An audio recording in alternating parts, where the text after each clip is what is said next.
Hi, my name is Gauri, and this is a video essay about the hypermediated world and staying behind the curve. I have this diary where I've written down my essay. Let me start. I feel that the reason we all feel empty is because capitalism sells us products to fill that same void that every one of us feels. And once it's filled, it creates an array of new voids just to bring in another savior commodity. Such is the feeling of staying behind the curve. I feel the importance of books, movies, literature, and general politics. Not politics in general, but the politics within the media we consume. Because we cannot separate the being from the political. Media, in all its forms, shapes us both in the micro and the macro. It's meant to help us bring about an impact, a change, so that we can replenish those very resources by adding our perspectives, whether in theory or praxis, right? But what capitalism does is the complete opposite.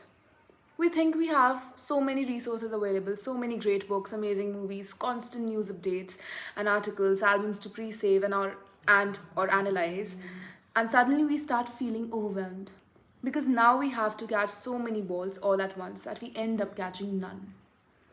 And in that chaos, the relevance of focusing on one thing at a time quietly withers away. We forget that being slow but consistent is also okay.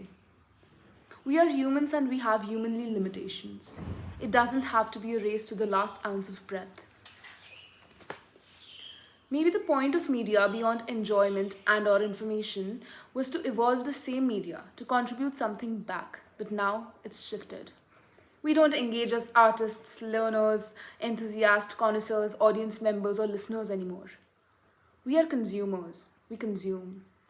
These commodities are not created to express, they are created to be consumed.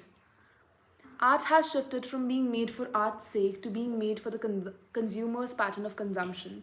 It's no longer loyal. It doesn't capture the entirety of the artist.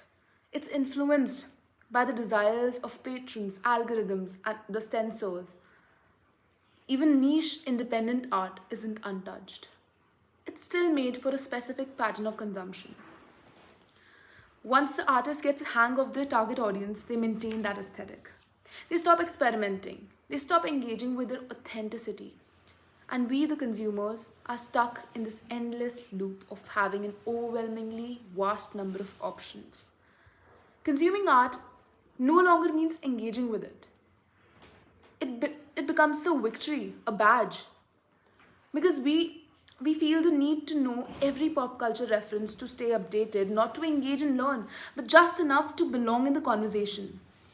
We gatekeep content, songs, movies, books, because we believe capitalism hasn't reached the smaller niche independent artists yet. And maybe somewhere deep down, we also think our individuality depends on the gatekept art.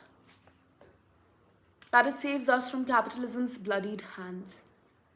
But maybe, just maybe, it's already holding the knife, even as it offers us the cure.